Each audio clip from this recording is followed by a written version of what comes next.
Hey everybody out there, you're tuned in to 91.8 The Fan. You're in my corner and I have a very special guest in the corner. Would you like to unveil your identity to the listeners out there? Hello, everyone. This is Serena Varghese.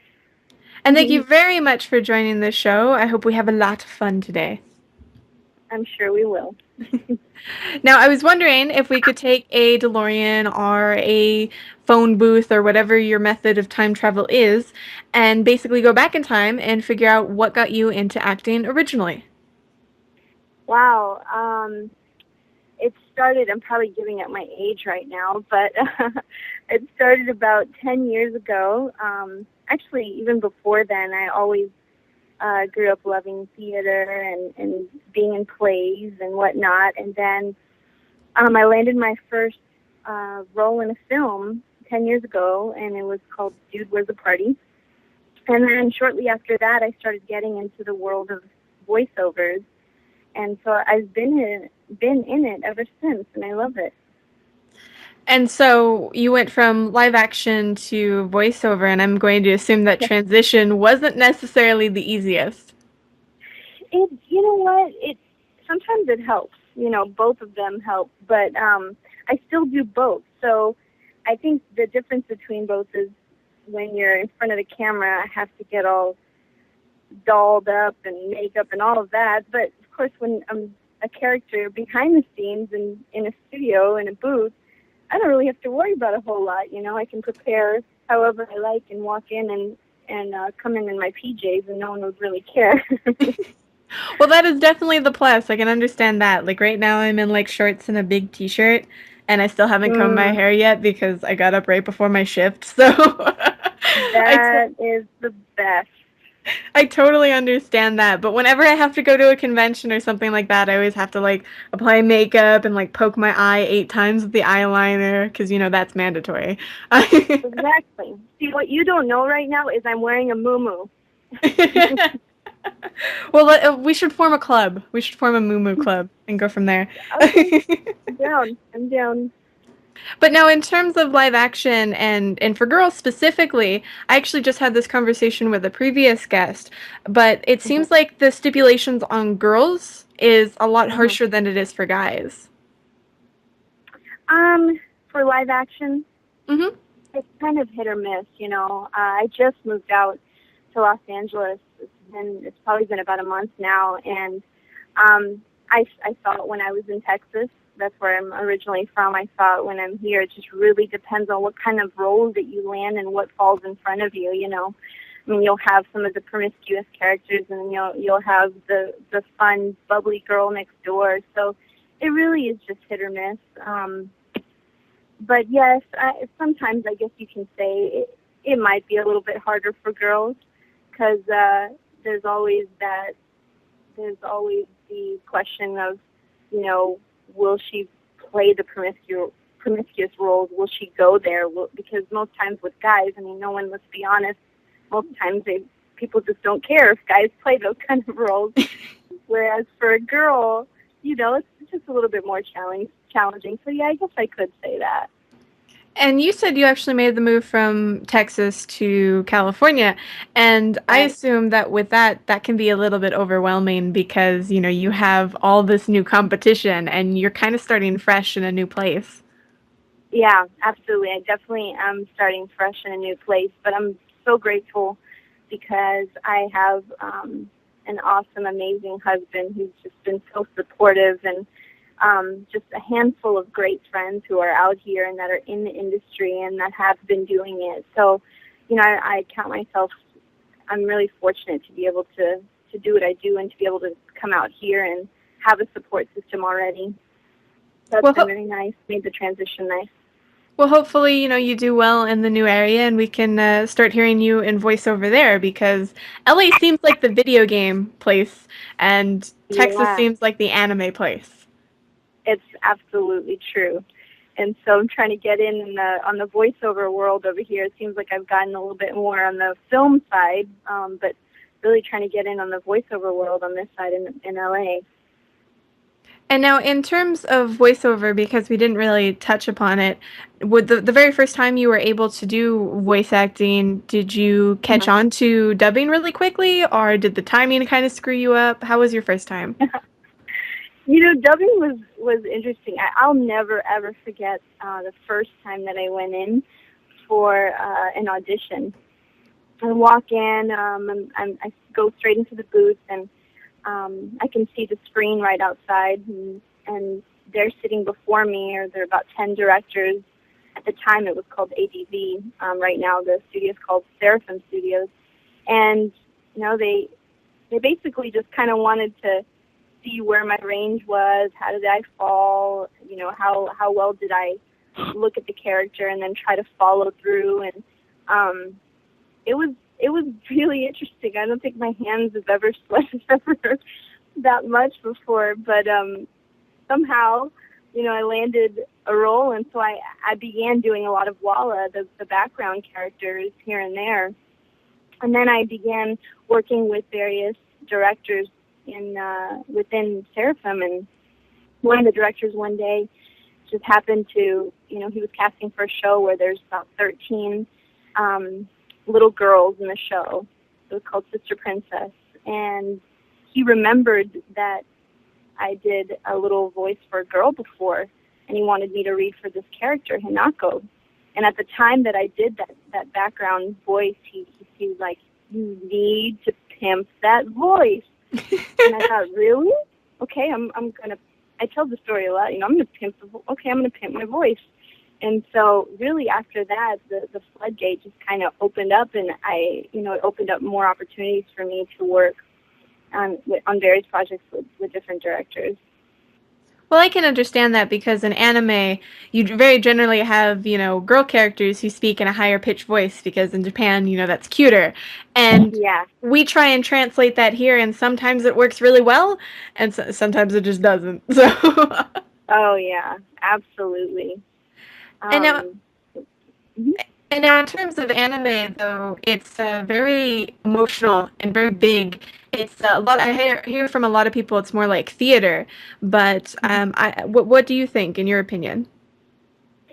I would say it is a lot like theater because even though you're in a booth and no one can see you, you're still being very expressive with your face and your hands and your emotions because you're encompassing all of those things and just allowing it to project through your voice. And so, when I'm playing a character and I'm angry, well, you're going to see it. You'll see it, and I hope that it'll show through in my, with my voice. So it is a lot like theater, in the sense that you have to be expressive. So Well, would you say that live action is a bit more subtle? yes, I would say just sometimes it's theater versus film, depending, I guess, on what character you're playing. Unless if you're playing something like Jim Carrey, you know, you have to play it down a little bit. And so, yeah, it in many ways that is very different. Well, it kind of makes it sound like voice acting is a learning experience that all actors, I think, should take up because they get to see two sides of the coin, sort of two extremes. Hmm. Can you repeat that? I didn't hear you. I'm so sorry. Oh no, it's fine. Basically, what I was saying is that seems like something that would be a good experience for an actor, voice acting, because you're getting to see two sides of an extreme. The live action, which is a bit more subtle, and you're getting to see voiceover, which is like, all right, let's go, and all that fun stuff.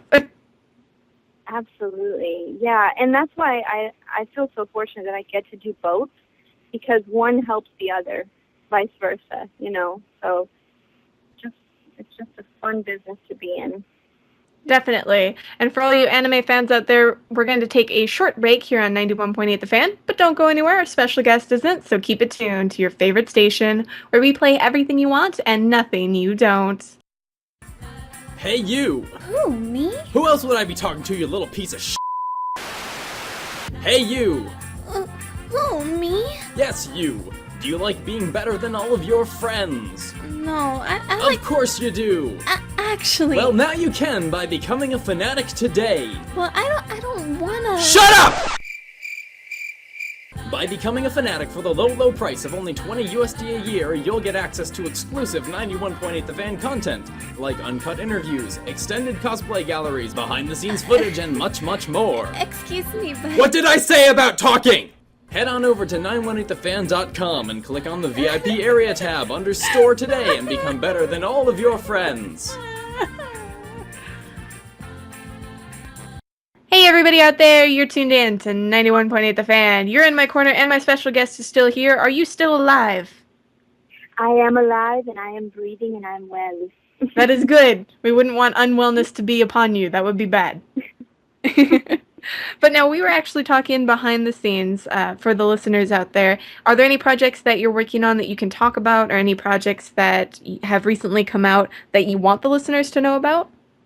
Yeah, absolutely.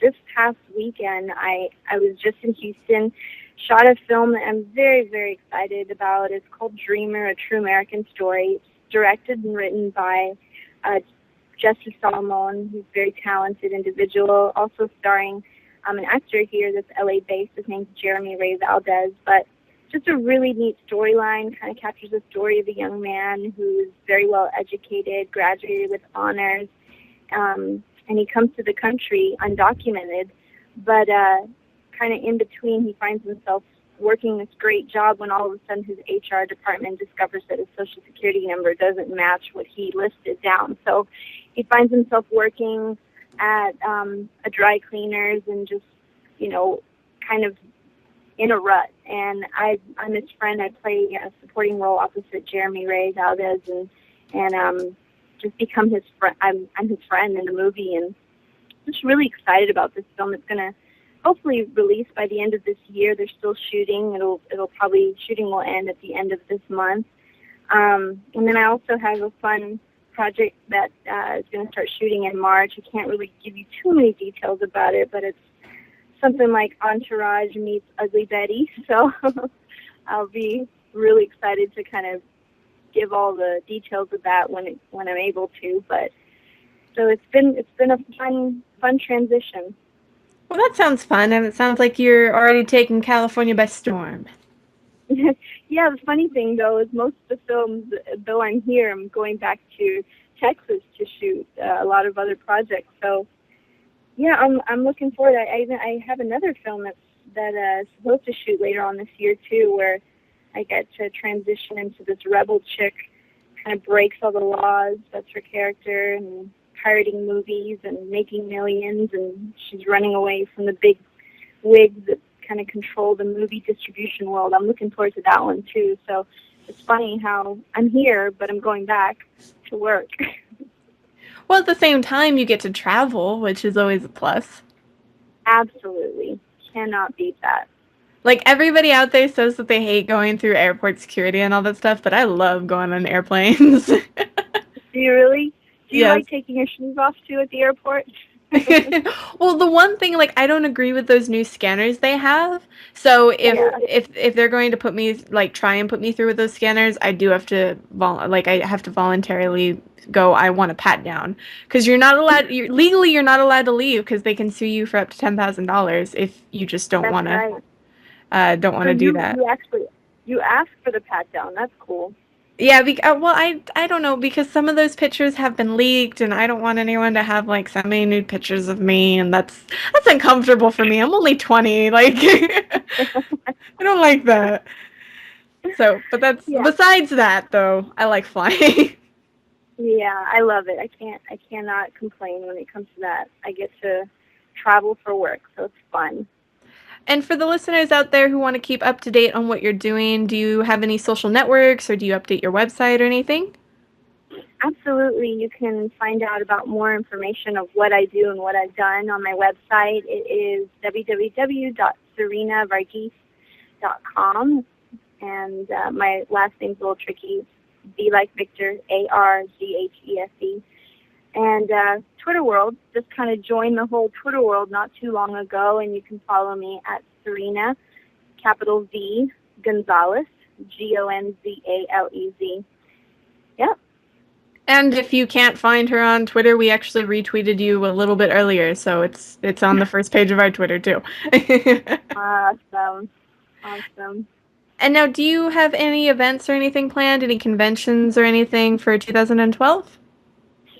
I would absolutely love to.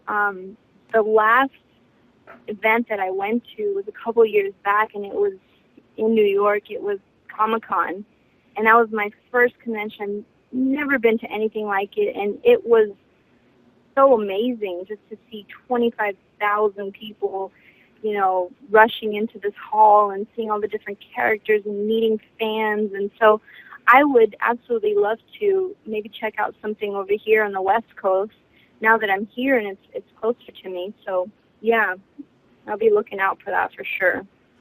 Well, from California, you actually have a lot of choices. I mean, there's Anime Expo, which it Mhm. happens in July, and that's the big one. We actually always go to AIM Squared in Anaheim, which is very nice because it's Mhm. right across from Disneyland. Yay!